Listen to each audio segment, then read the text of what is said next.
আশ্বিনের শারদ প্রাতে বেজে উঠেছে আলোকমঞ্জিত।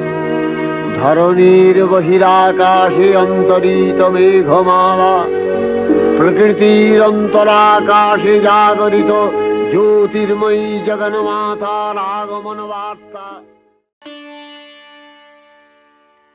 কুমারটুলি এক পুরনো কলকাতার আখ্যান। যানজট পেরিয়ে পুরনো বাড়ির গন্ধ গায়ে মাখতে মাখতে যখন মা দুর্গার সুসম্পূর্ণ হয়ে ওঠার মুহূর্তগুলোকে চোখে দেখা যায়, তখন যেন বেঁচে থাকাটাই সার্থক মনে হয়। আর এখানকার শিল্পীদের সঙ্গে কথা বললেও মনটা ভরে ওঠে।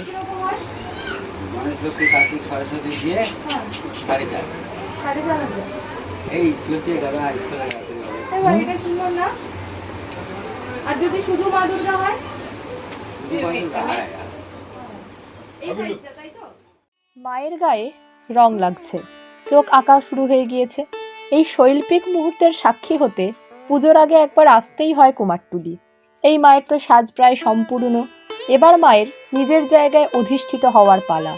রাস্তা দিয়ে যেতে যেতে শুধুই চোখে পড়ে মায়ের মুখ। শিল্পীদের ব্যস্ততাও তাদের চরমে।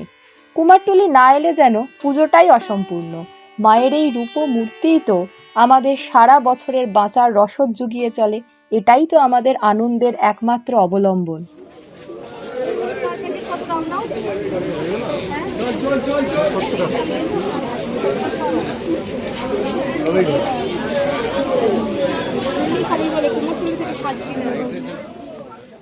চারিদিকেই মায়ের সাজের আয়োজন। ধীরে ধীরে মাকে সেজে উঠতে দেখার এই যে আনন্দটা, এটাই যেন অন্যরকম। আবার যদি মায়ের গয়না তৈরি হতে দেখা যায়, সে তো আর এক শৈল্পিক মুহূর্তে অন্যরকম অনুভূতির দাবি করে। শাড়ি পরানো, গয়না পরানো, মায়ের সাজের সরঞ্জাম তৈরি করা, সমস্ত সুন্দর মুহূর্তের সাক্ষী এই কুমারটুলি। ভাবলেই ভালো লাগে, আর কিছুদিনের মধ্যেই মায়ের আরাধনা শুরু হবে। মাতৃপক্ষ প্রায় এসেই গেল। আর এই অনুভূতিগুলোকে নিয়ে বনেদিয়ানার গন্ধ গায়ে মাখতে মাখতে ছোট্ট একটা রেল লাইন পেরিয়ে যখন আমরা পৌঁছে যাব গঙ্গার ঘাটে, তখন আরও বেশি করে অনুভব করব গঙ্গার ঘাট ছাড়া যেন কুমারটুলিটাই অসম্পূর্ণ।